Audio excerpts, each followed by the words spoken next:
3 tips para emprender con camisetas personalizadas y DTF, mientras preparamos un pedido de camisetas oversized para un cliente de Madrid.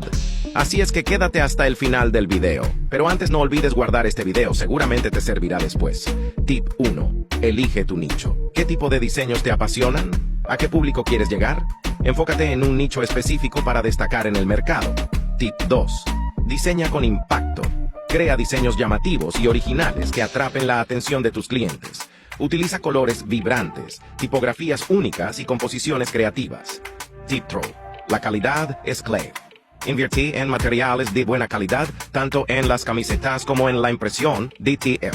Un buen producto te permitirá fidelizar clientes. Imagínate vestirte con una camiseta que nadie más tenga, una camiseta que represente tus ideas o sentimientos. Somos Nexus y aquí personalizamos tus camisetas.